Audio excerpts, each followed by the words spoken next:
అందరూ ఎవరైనా గొప్పవాళ్ళు చనిపోయారనుకో, ఆయన చనిపోయారు కూడా అందరూ ఒక 2 నిమిషాలు మౌనంగా ఉందాము అని మౌనంగా ఉంటారు.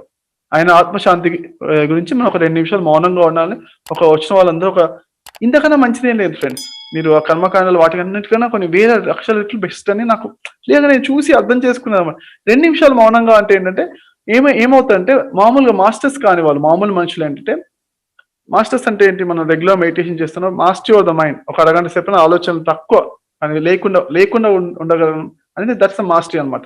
కానీ మామూలు ప్రజలందరూ అంటే 2 నిమిషాలైతే ఉండగలుగుతారు. ఎక్కువ ఆలోచనలు, ఎక్కువ టెన్షన్ లేకుండా. అందుకే 2 నిమిషాలు మౌనంగా ఉందాం అనేసి అందరూ లేచి నుంచొని మౌనంగా ఉండాలి. అలా మౌనంగా ఉంటే వచ్చిన శక్తి అంతా ఆత్మశాంతిగా ముందే సంకల్పం పెట్టారు. అటువైపు వెళ్ళడం వల్ల అంతకన్నా లాభం ఏమి ఉండదు ఫ్రెండ్స్. వాళ్ళ హయ్యర్ లోకాల్స్‌కి వెళ్ళడానికి చాలా హెల్ప్ అవుతుందక్కడ.